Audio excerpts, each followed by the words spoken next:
I would like to let everyone know our story that I wrote. It's not that easy, but para you can hear also how our life started with Jack. It was the summer of '93.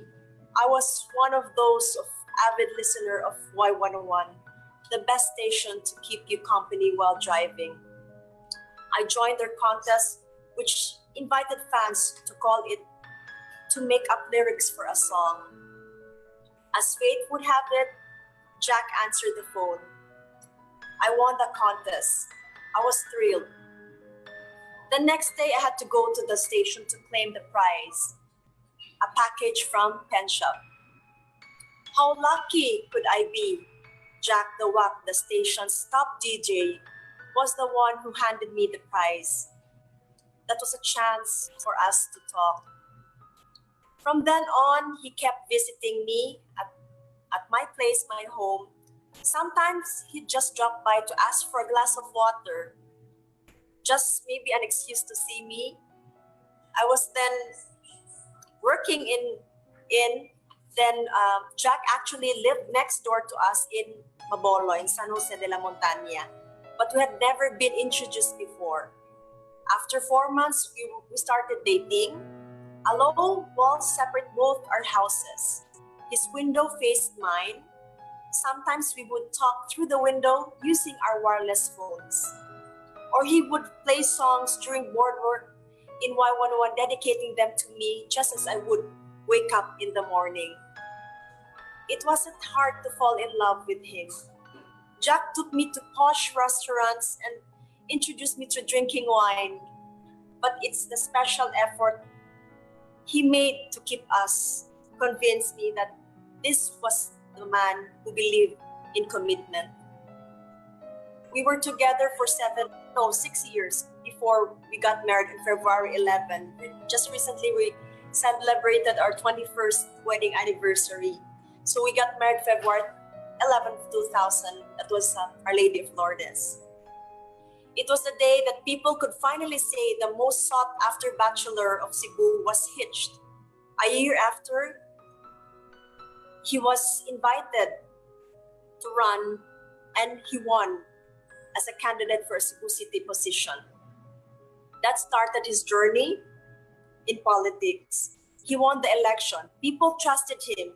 I watched him blossom into the dedicated, honest public servant that would make his late grandfather, Governor Sharon Jakosalem, proud. Even with his busy schedule as a councilor, Jack was a good provider and always made time for the family.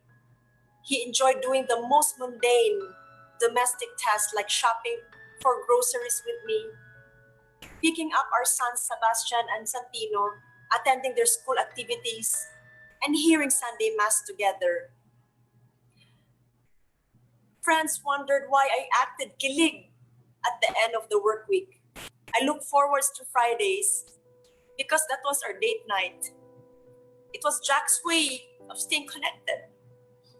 He still brought courtship into the marriage, making me feel safe and the queen is his life. Jack preferred bread and steak to Pinoy dishes, but never complained about food that was served on the table. He would quietly reach for a sandwich or make one of his own. His calm and endless patience made me ask once to teach me how to be like that.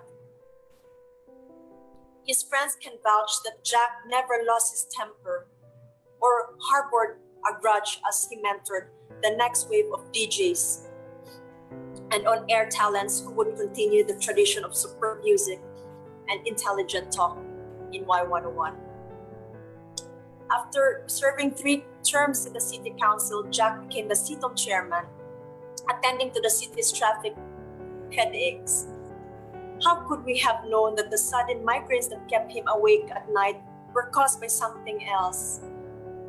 He was later diagnosed with a rare disease called chronic neurocysticercosis, probably because by a parasite that reached to the brain and made scars. He underwent 2 operations that took him out of action and kept him at home.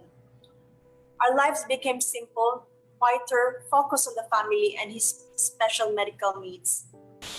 Again, he endured the ordeal like a gentleman without complaining, saying thank you to the caregivers, to me, to my kids, for act of service, and I love you to me and the boys. Through the challenging 8 years and a half, we gave him all the love and care he so well deserved. His elder sister Lorna, that I call Tita Lorna, has been an anchor of the family. The trips back and forth from the United States divide her time between her ailing brother and her own husband, with medical needs as well. It has been a difficult training course, but the Lord was always there to provide portions of grace when our needs was desperate.